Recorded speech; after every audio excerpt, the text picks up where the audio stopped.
The biggest mistake I made in my business was not hiring a professional to help me with my money. Not just my taxes, but the actual plan I had for my business. I was completely lost on how to handle taxes, what to do with profit, and how to maintain my income. I had to find a better way. That's when I found Core Financial. Core Financial is a team of tax professionals that actually care about building real relationships with their clients. They run my books, keep me up to date with my finances, and make sure I'm taking full advantage of all of my tax benefits. Are you struggling with your finances? Look no further. Core Financial is a brand that is nationwide that can help you with your business. Both Nick and I are huge fans of Core, and they can help you too. Check out howtofilmweddings.com/core to schedule a consultation today. Core Financial, real relationships, no surprises. Hello and welcome to this week's episode of How to Film Weddings. My name is Nick Miller. I am doing very, very well today. I am joined by Johnny Bunn. I don't call you Johnny Bunn. I should call you Johnny Bunn more. It's fun just to say Johnny Bunn. How are you doing today, sir? Well, I'm doing great. I'm in Denver, Colorado right now, so that's great. Movie magic means that we can be in two places at once. Yeah, I'm at Venture Workshop in Denver right now, although current me is in Tulsa, Oklahoma recording this, but I'm doing great. Things are good. Family is good. It's about fall break. So we're, a lot of good things going on there. A lot of good stuff going on everywhere. People be grabbing the questionnaire from the shop last week. How to Film Weddings is incredible. Like, I'm looking at our Facebook group and it's growing. It's like 8,000 people now, which is just still just mind-blowing. And I really just want to say thanks to everybody that's out there listening. The download numbers are way up. Lots of people sharing it and the podcast and sharing the group. It's just all so healthy.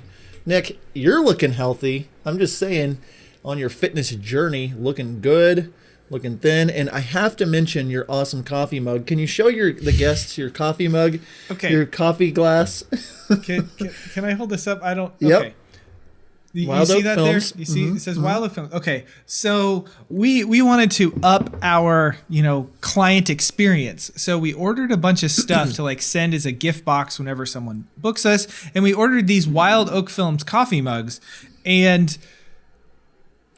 this is like an 8-ounce mug. They're little bitty. It's so small, and John was making fun of me that I look like a giant.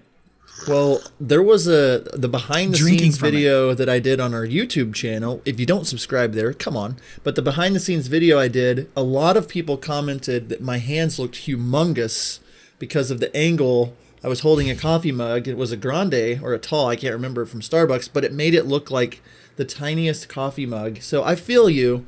But yours is actually really tiny. Oh, this is actually really, really small. But that is not what we are talking about today on this week's episode of the podcast. John just almost died. I don't know what happened to him. He might have choked on his. I was being mildly inappropriate, so I'll just move along.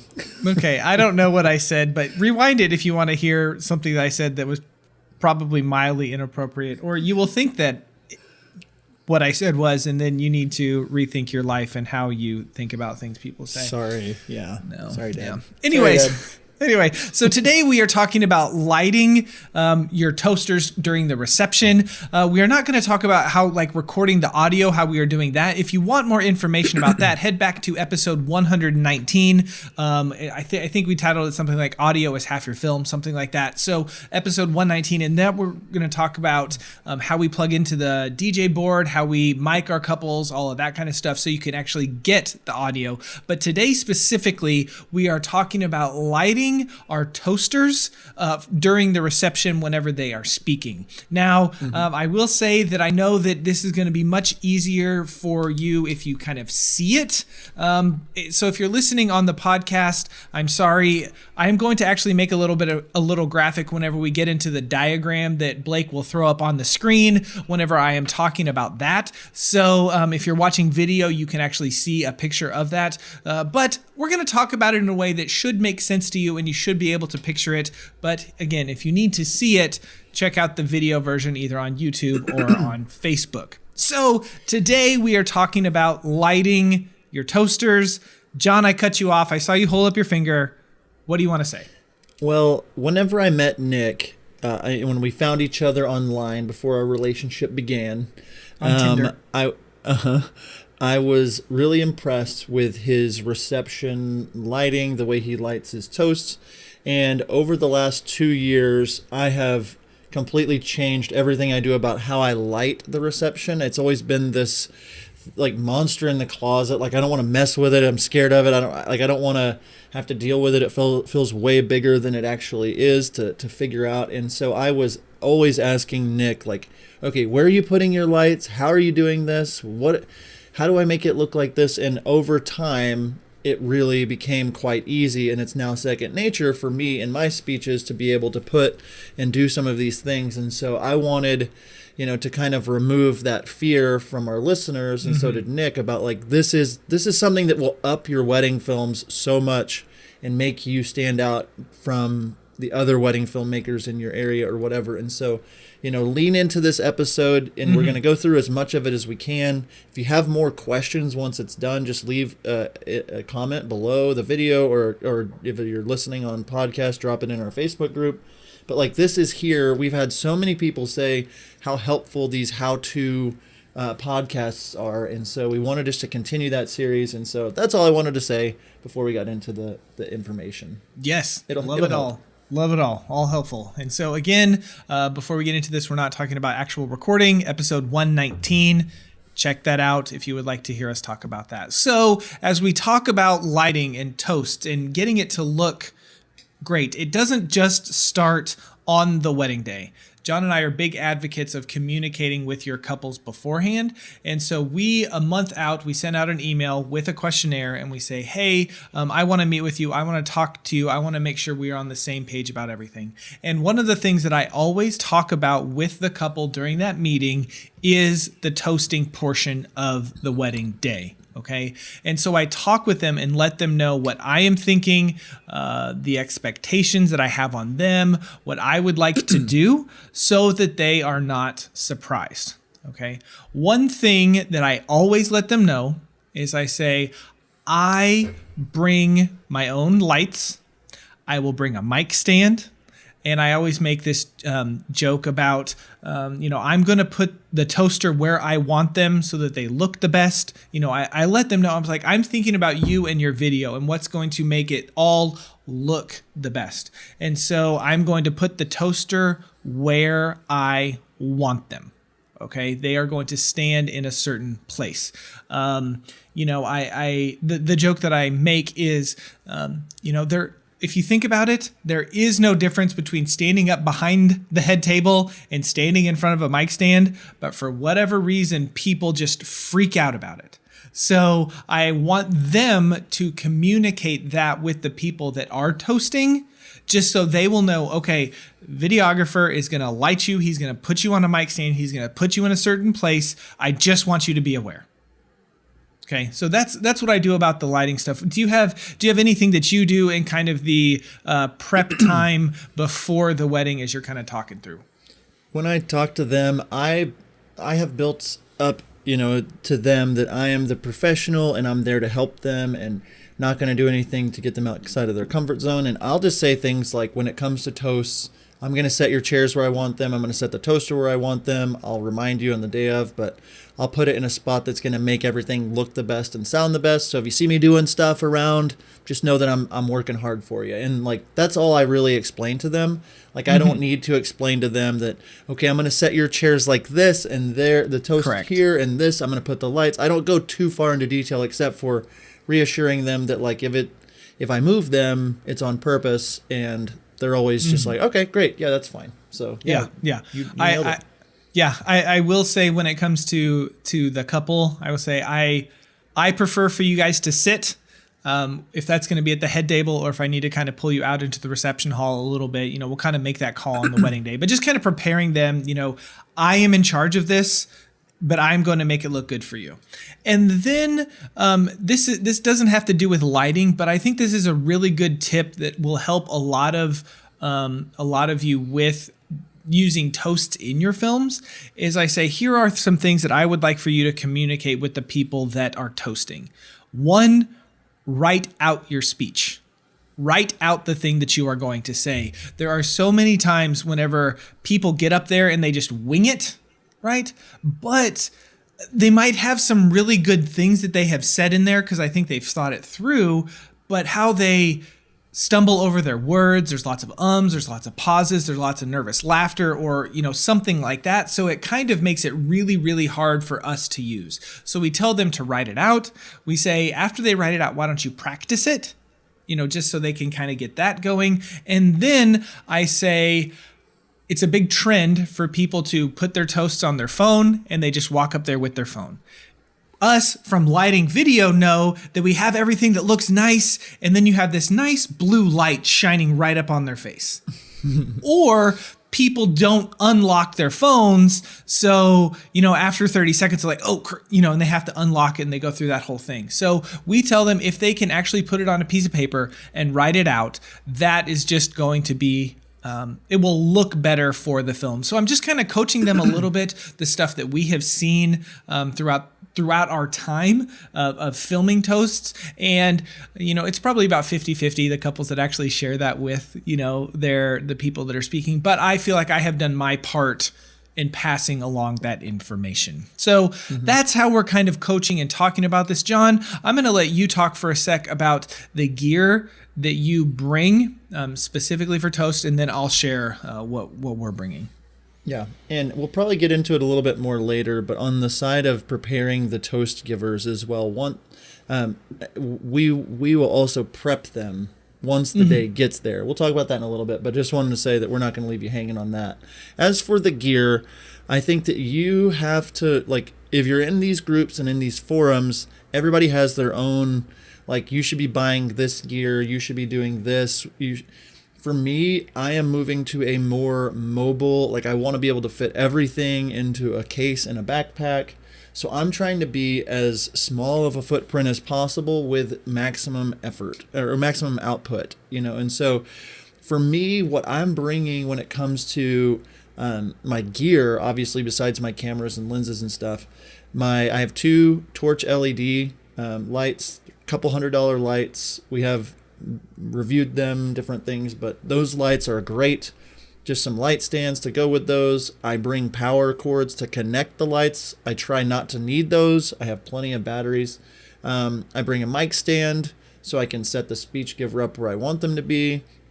And then a huge tip, and I know a lot of you guys do this, but I can't tell you how many times just having tripods set up, I do a lot of handheld and monopod and gimbal and stuff at the reception, but I just have 2 tripods set up and out of the way where they won't be in the shot, whether it's outside of the ballroom or outside of the reception room or wherever it is, to where if I have a 2-minute warning to get speeches set up, I can, I always have more time than that. But if it's just a speech, I want to get on sticks because no matter how many times I've done it where I'm okay, I'm just going to shoot this one on a monopod, it's going to be fine. The speech goes forever. And it's just if I have my 2 tripods so I can have 2 different angles, and then my mic stand and my lights. Do you want me to go into kind of we've talked about the audio recording gear. So, I bring, I bring a Zoom to plug into the board. I bring Tascams to clip onto the mic stand. And then my own personal mic stand, gaff tape. And I'm messing with all that kind of stuff beforehand and making sure that DJ or band knows, hey, I need your microphone in here when it's time. I'm putting them here. The couple has given me the green light to direct this portion of the day. So that's the basics in a very quick version of what I bring for my gear. Yeah. I'm very, very similar to John. Lighting wise, I have 2 Practilite 602s that I am bringing, and I put both of those on the toaster. One is a key light, and one is a hair light. And then I have a torch that I use on the couple for the toast. Two tripods. Typically, we're on, me and my wife are on 70 to 200s filming those. We bring the mic stand. I clip a DR10L to the actual mic stand. Here's another pro tip. Bring gaff tape.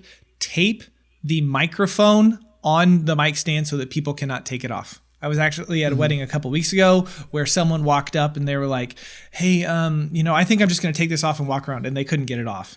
And I just walked up. And I was like, "I'm really sorry. I need you to do that." So, it's all in the guise of getting, the best looking thing. So we'll talk about, how we're setting up all the lights. I do want to let you know, if you are interested in seeing the actual gear that we are bringing, the lighting setup, the audio setup that we take to our receptions, if you head over to howtofilmweddings.com/gear, you go to that link and you can click on John's kit and you can click on my kit so you can see exactly what it is that we are taking to weddings when it comes to lighting. I will say that my lighting setup is way more expensive than John's. Way more expensive. Those Practilights, there's a lot of bonuses to them over something like a torch, but the negative with it is it's like 3 or 4 times the price. So just for one of those kits to get it going. So just keep that in mind. But anyway, that's howtofilmweddings.com/gear if you want to check out our different lighting kits. We're getting ready to go to break, but whenever we are going to come back from break, we're going to have our question of the day, and we're going to talk about what we're thinking about whenever we get to the reception. Are you tired of just sending a link to your couples when you are done with their film? Do you want to deliver something they can actually see and feel? Something physical? We are so excited to tell you about Photo Flash Drive. Photo Flash Drive's customizable hard drive and solid state drives give your client a peace of mind. Take your delivery experience to the next level with your couples. Photo Flash Drive uses state-of-the-art Seagate drives that are 100% customizable. PFD has the ability to print your logo, your couple's names, or both on the drive. You guys, we picked up a few of these and they are so good. We cannot wait to blow our clients away with this next level physical product. Not only can you customize these drives, Photo Flash Drive offers high quality, customizable boxes that you can brand with your logo to really blow your couples away. My favorite is the rustic slide box that has our logo engraved on the cover. Having a high quality product like this is something that has been definitely lacking in my business. The custom hard drives and solid state drives with cases are a great way to sell additional items to your couple, a great way to offer a full branding experience, and a great way to leave an impression. And today we have a deal for you. Use promo code HTFW15 for 15% off all hard drives, solid state drives, and cases. Head over to howtofilmweddings.com/photoflashdrive to see all the details. And we are back from break. Man, we are so thankful for the sponsors that we have on this podcast. Right now, we're going to jump into our question of the day presented by Wedditor. Wedditor, more than freelance, more than outsourcing. Man, if you have a backlog and you are struggling with videos, you need to contact Wedditor today. They have very limited space left for 2020. You should check them out. So when it comes to lighting, when it comes to the toast portion of the evening, John, whenever you get to the reception, what is your thought process? What exactly are you doing? Yeah, and this is different a lot of times, depending on, is the reception at the same place as the wedding? Is it a different place? When it comes down to it, the ceremony happens and then it's reception time and it just feels very frantic and like you've got to hurry. I am making sure that one person is dedicated to only worrying about lights, tripods, and audio for the reception. Like that person's not shooting. My second shooter, Joel or Brandon, is usually the one doing that. But they are focused on, number one, getting plugged in to the DJ's board or the band's board and getting levels checked. Number two, getting, like all of the mics and everything, the mic stand ready and just like checking out, putting up lights where we want them to be. And we're figuring out together where we want speeches to happen. We're looking where the head table is. We're looking where, there's a lot of different ingredients that go into it.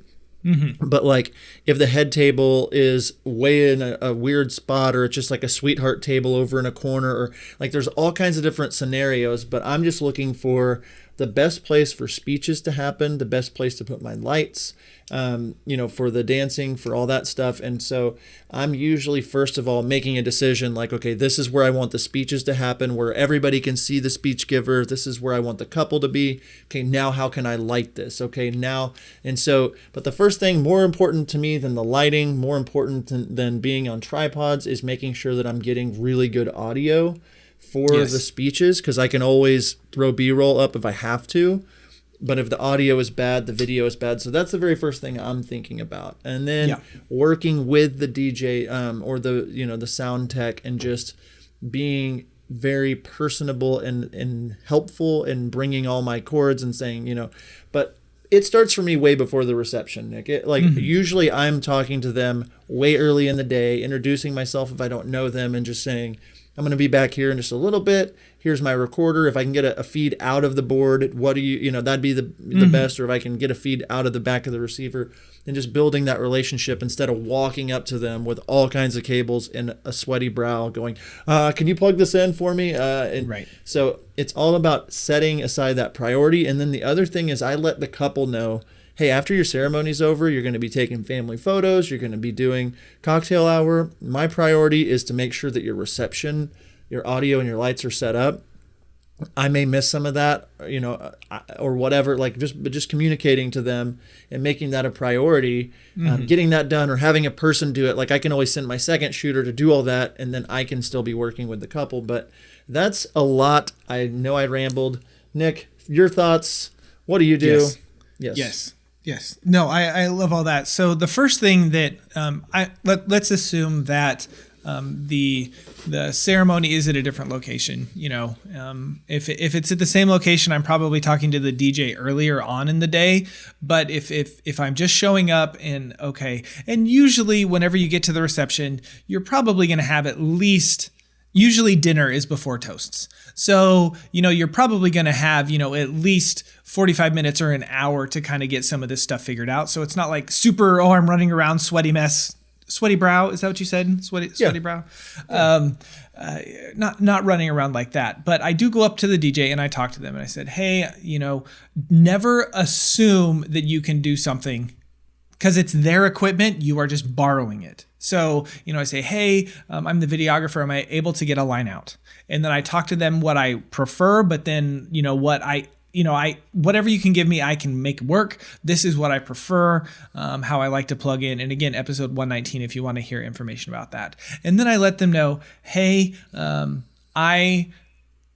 toasts are really important to me. So I like to put the toast givers where I want them so I can light them. I bring my own mic stand. Is it okay if I put the mic, on there? And I'm asking them questions. And especially if it's someone where I can tell that the system isn't as maybe fancy as it should be, asking them about how far away from this booth can the microphone go before they're static or anything like that. Usually that's not an issue, but some, I've worked with some DJs that you could tell that their system was just cheaper, something like that. So talking about that, letting them know, most of them don't have a problem with that at all. I have had one DJ in all of my years that was like, nope, my couples don't want a mic stand. I'm like, what? What? Anyways, so just talking to them about that. Whenever I say mic stand, a lot of DJs kind of freak out, but just reassure them I am bringing all of this stuff so you don't have to worry about it. Another thing that I like to do when it comes to toast time is I like to talk to either the planner or the venue owner about turning the lights down. Now, if there's like some overhead, Christmas light kind of stuff, that ambient light's kind of okay, but like more the brighter overhead lights, I want those turned down if possible.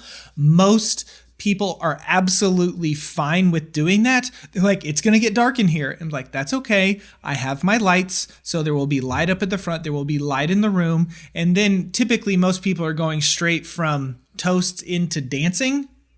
The major dances. So I'm able to just kind of move my lights around, turn them on. And most people, they turn down all the lights for the dancing anyway, even if I don't ask for that. So that's there. And when it comes to placement, John kind of mentioned this, depending on where the couple stuff is. My idea is I want everyone in the reception hall to be able to see the face of the toaster, but I want to make sure that the toaster can look directly at the couple. Okay, so angle them in a way so it's not like the toaster is facing the crowd and the couple is behind them, but do it in a way to kind of pull them off to the side where maybe they're at like a 45-degree angle or something, so that they can look to their, let's say, their right and there's the couple, but then they can look to the left and there is the crowd. So those are some things that I'm kind of thinking about whenever I get to the reception area. As for when the speeches are happening, you mentioned something about where the toast giver is and where the bride and groom are. A pet peeve of mine is when the video team and photo team stands between the toast giver and the crowd. I mean, I know there are times where you might need to be up there, or you might just have to do that. At the wedding I was at last weekend or the weekend before, I set up my camera and got it set, and I have a small HD monitor so I can see it from pretty far away. But I was standing in front, like there were tables everywhere, and I couldn't be in the spot where I needed to be without standing in front of somebody. And so I looked back at the table and I was like, I'm going to be here for just a second with the camera, but I'm going to move out of you guys' way. And they were like, it's fine, no big deal. But like, I get it set, and then I actually, because I'm on the tripod and I can see, I back away. If my camera's in the way, at least I get out of the way. But I like personally shooting through things when it comes to the speeches. And so, you know, Matt Koza, one of our guests way early on, like he does speeches so good, but like episode 16, you know, one of the first video episodes we ever did, I think so. The first video one. See, I'm smart. But shooting, you know, like the wedding that I just did, like they had huge floral arrangements in each one of the tables. And so like I put my 70 to 200 a little bit behind. So in the foreground, there was just a little bit of flower, like when I was shooting the angle of the couple, or so placement of the cameras and stuff like what you're saying, but just the common courtesy of respecting the guests that are there to see it. And maybe if you can, trying to figure out a way to either get it set up and move out of the way, or setting it up in such a way where you're not in front of. I've just seen so many times, and I've done it, where it's just like a wall of vendors between speech giver and the crowd, and the speech giver is like trying to look over you to talk to the crowd. So just be a little bit more aware that, again, like what Nick was saying earlier, in an earlier episode, is like, it's not about you, it's about the couple and their experience, and how can you help them, you know, and their guests enjoy that experience. Yes. Now we will say that priority should be to get the shot. So like if you have to, okay. But if you can't, like I'm with John, and that's one of the reasons why having a mic stand is so important, because that means that the toaster isn't going to walk away, so that you do not have to like physically man your tripod. If they're handheld and they're like moving around and walking around, then you are going to need to be at your camera to kind of, you know, move back and forth to make sure that they're in frame. Okay. So great thoughts, John. Yes. Try to be as unobtrusive as possible. Get your lights back as far as you can with it still working. You know, something like a torch is going to need to be a lot closer than something like the Practilite. That's just how the lights are made and how they are. But do your best to get them as close as you need them, but far away as possible. Okay. A few other things that I'm thinking about whenever it comes to the toast and getting the lighting. Before I'm setting up the lights, here's the things that I'm thinking about. One is going to be the actual mic placement. Okay. So, you know, if there's a head table, where am I putting the mic stand? Usually, you know, we're looking to the left or the right of the head table. In the example that I'm going to throw up, I'm going to have it be to, you know, with the couple at the front looking out, it's going to be to the left of them is going to be the little diagram that I'm going to make there, the mic placement. But one thing that you need to be mindful of is where the mic is in relationship to the speakers. Not the person talking, the actual speakers that are projected. Because if you have the mic in the wrong place, you are going to get lots and lots of feedback. If the mic is directly in front of the speaker, you're going to get loud reverb. And you know that low noises where everyone closes their ears. That's why that's going to happen. So as you're placing that, if you put it into some place, this is going to work really well for me. Make sure you ask the DJ, make sure you ask the band, hey, if I put the mic right here, is that going to interfere with the speaker? Okay, with the sound, is that going to mess it up? Okay, so that's the first thing I'm thinking about. I'm also looking at what's in the background. Okay, if it's, you know, a door to the kitchen that the staff is going to be coming through the whole time, I do not put it right there. Is there something in the way? Do I need to move some stuff? There's been so many times whenever I have shot weddings where I set up the toaster, this was early on, and I look in the background and there is a tripod that I'm not using, my camera bag, my gear. It's just like sitting there in the background and it looks gross. So be mindful of the background. Okay. John, how do you, when it comes to the couple, whether they're standing or sitting, what's your approach to that?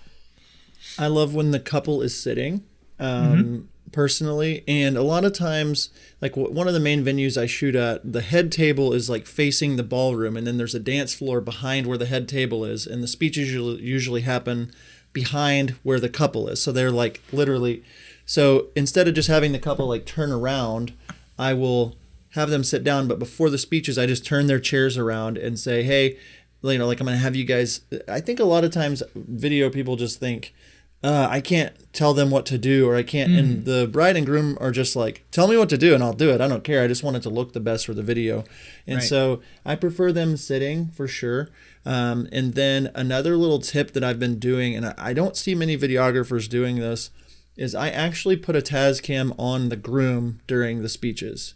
And I will just say, hey, I'm going to put this, or I'll set it on the table near them, because so many times the best man will get up there and be like, oh, Joe, do you remember when we whatever, say some kind of joke, and then the groom is like, and you can't see, like if you're watching the video, you saw me, but like there's no audio. It's just like camera audio. It sounds bad, but like just hearing them laugh or hearing, them interact is huge. A lot of times, like the groom will say something back, or the bride will say something, or they'll hug right after. And so just thinking through little things like that really add a lot of value to the film. But to answer your question, I have them sit if at all possible.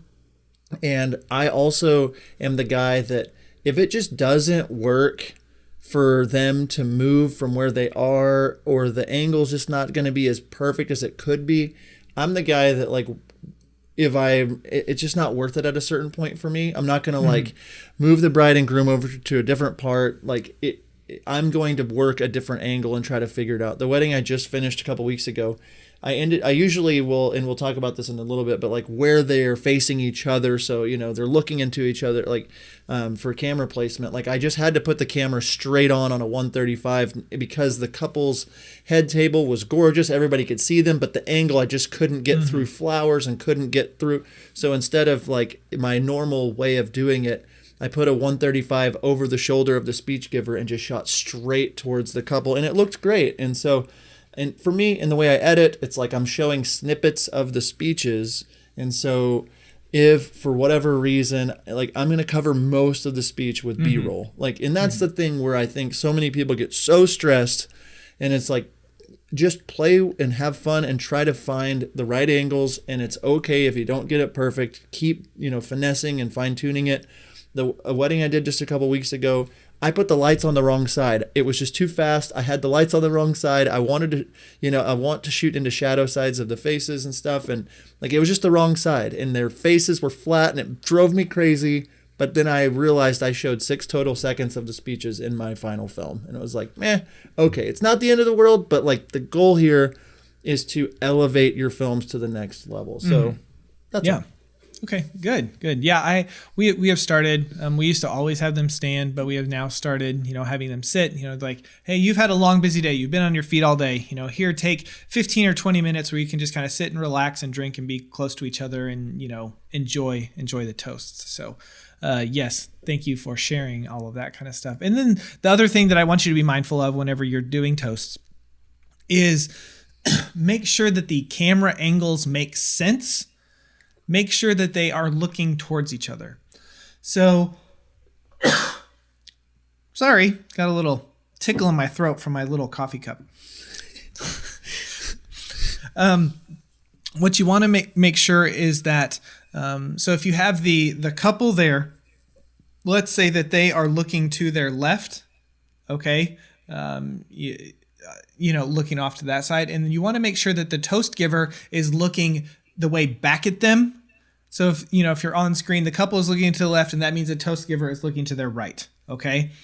it looks really bad. It looks really weird. It's strange. It doesn't feel right whenever the couple is looking to their left and then the toast giver is looking to their left, but they're looking at each other in real life. Mm-hmm. Okay. That just doesn't work. It just doesn't work. So be very mindful in how you are placing your cameras so that they are looking in towards each other, right? Now, there's going to be some situations where maybe you just can't do that, and that's okay. But if you have time and you can control it, that is the goal. That's what you are aiming for. So we have a few more things that we want to talk about. We're going to get to that after break. We're actually going to talk about our light placement and what we are thinking about whenever we light our toasts. We will get to that here in a second. Finding the perfect song for your wedding film can be so frustrating. We spend countless hours searching for the perfect song. When it comes to licensing music, Nick and I both love MusicBed. Not only do they have the best music, but their website makes it so easy to find the perfect song and to find it fast. We have both been using the MusicBed's wedding subscription for years and cannot recommend it enough. Not only are they adding new music from incredible musicians like Chapters, The Light, The Heat, and Tony Anderson all the time, they've made it incredibly easy to search their library for mood, genre, instrumentation, and even key. So what are you waiting for? Head on over to howtofilmweddings.com/musicbed and use promo code HTFW for a free month of a MusicBed wedding subscription. howtofilmweddings.com/musicbed. And we are back from break, and here we are going to do our best job to kind of describe how we are setting up our lights for the actual toast portion. Again, online, I'm going to have a graphic to show you, but if you're listening to this in the car, try to visualize it. You can figure it out. You know, we're going to make it make sense. But before we get into the actual lighting and all of that kind of stuff, we will say that you should prep your toasters and talk to them just a little bit like before. A toaster oven? Yes. John, what are some of the things that you are saying to the people that are giving toasts before they walk up to your mic stand and start speaking? So this is actually really important, and I think that a lot of people just wing it or leave it to them, leave it to the toast givers. I am always prepping them by saying, like gauging if they're nervous or not. If they're really nervous, I just say, hey, just talk to the couple. Just talk to them. Don't worry about everybody else. Just talk to them from the heart. You're going to be fine. It'll be over in a second. Or go grab a drink real quick. Like, some people are really nervous. But if they're really nervous, they're more than likely want to grab the microphone and walk around the room and different things like that. And I've had people that are literally just like, I need the mic. I need to walk around. That's the only way I'm going to get through this. So I am prepping them by saying, hey, here's where the mic's going to be. It's taped in. Like, you're not going to be able to take it. Like, this is the best place for the light. The couple wants you to stand here. And I will, the couple didn't specifically say they wanted them to stand there, but the couple does want them to stand there. Like, and so I will say things like, you need to stay right. You're going to stay right here. Look at the couple, if you like, just prepping them in that way, making them as comfortable as possible. And so that's the first thing, is just letting them know they can't go anywhere and letting them know to talk to the couple. What do you do? Yeah. I do that. Feel the room. If they're a little bit nervous, but they're kind of jokey. Maybe make a joke about them. Like, oh well, it's a good thing that only 400 people are listening to you. Whatever. Something like that. But just reassure them. Hey, I know that you're prepared. I know that you're going to do a really good job. This is one thing that I do say to everybody. I'm sure you guys too. You're like, get right up close and talk really close into the microphone. Okay. I will never forget the one time, though, that I told that to a father of the bride, and he said, I know how to use a mic. But then he backed like way up, and so he was talking like way back here, and the audio was awful because he knew how to use the mic or whatever. But anyways, so tell them to get up close to it, stand there, just get close to it. Reassuring them tell them they're going to do a job. After they do it, reassure that, hey, you did great. Thank you so much. I really appreciate you. The couple is going to love this, that kind of stuff. So prepping the toaster, that's a fun phrase to say. Prepping the toaster. I prep the toaster before I make a nice toasted sandwich. Yes. So now I want to break down for you what I am doing, how I am actually lighting up the speeches. So hold on to your butts. Did you know that Jurassic Park is my favorite movie of all time? Yes. And that's a line why from I say Jurassic that. Park. Yes. Yeah. Anyways, so here's my assumption that the couple is at a head table, okay, at the front of the reception area. And as the couple is looking out into the reception, the toaster, I'm going to put them over to their left. So they're looking over to their left, which means that the toaster was going to be looking to the right of the couple or left out to the crowd. Okay. So I have the toaster off to the left of the head table on the mic stand. I'm using 2 Practolites to light up the toaster. And what I want the first one to be on, and this is going to be close to full power, if not full power. And I have these Manfrotto light stands that are like 12 or 13 feet. So I can actually, put it up really, really high if I need to. And I am putting that, and I'm trying to get it on as the diagram. I am trying to get the light on it would be the left half of their face. Okay, so kind of make the shadowy side of their face be the right side of their face. Okay, that's kind of what I'm going for. The really nice thing about the Practolites is they have barn doors on them, so I can kind of shape the light and kind of put it where I want it. So if the speaker is there, I'm kind of putting the light kind of straight on, maybe to their left just a little bit, angled back. So I'm trying to get that kind of nice. They're lit up on the left side, but kind of the right side is shadow. Again, I'm putting that at probably about 100% power. Then behind them, I take my second Practolite, and I am putting that one as a hair light that will light up and just kind of give some separation behind them. The thing with the hair light is I don't want the light stand to be in the background, so just be mindful of that. If I can have that light be more on the same side as the key light, which is the light that is doing most of the light, which is the one in front of them. So then that way the spill won't get over into the shadow side. That's what I'm going for. It's not always possible. But that light, I probably have it at like 35 to 45% power. It's just not as bright. It's just there to give a little separation. And then I want my camera to be shooting into the shadow side of the face. So if they're standing on the left, I'm putting my camera, if the couple were to look, it would be way to the right. So I'm getting that where it's like shooting into the darker side of their face. It just adds a little bit more separation. It adds a little bit of depth to the video. And again, I'm on a long lens on a 70 to 200, and I'm trying to get that lens to be like eye level. Like I don't want it to be up shooting down at whoever's speaking or down shooting up at whoever's speaking. I'm trying to get that eye level. And that is what I'm thinking with the toaster.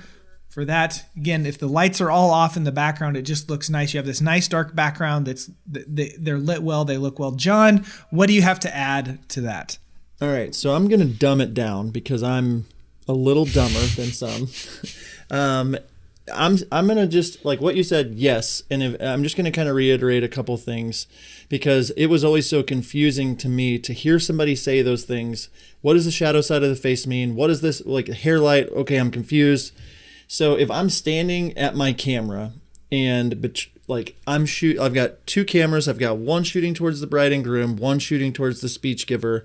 Basically, in my mind, I want both. I have 2 lights behind where the speech giver is, behind and to the right. If I'm standing at my camera and the speech giver is out, I'm behind and to the right with a light behind to the left. That's this side is the key, then a hair light. I'm just putting lights on the other side of the speech giver, and that creates shadows between like where they need to be on the side of their faces. It's a little harder to explain on a podcast, but the point being is that I want the lights on the other side of the speech giver, not on the same side as my camera. I want them on the opposite, like the lights, then the speech giver and the bride and groom, and then my cameras. And so that gives me the hair light, the fill light that I need. But what you're saying is absolutely correct. With my torch LEDs, I'm at like full power on both of them, of course.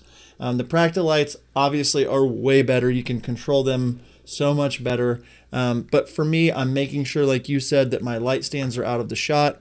But with the torch, sometimes it's like you got to get so close with it. And so, again, it just depends on what you can afford, what you want, like as in a footprint, and then the weight of all the bigger lights and just dealing with all that stuff. But ultimately, like you're wanting to create depth to your film. You're wanting to create depth to their faces. And so if they're the side of their face that's closer to your camera is all bright and lit up, it's going to make it look flat. It's going to make it look less interesting.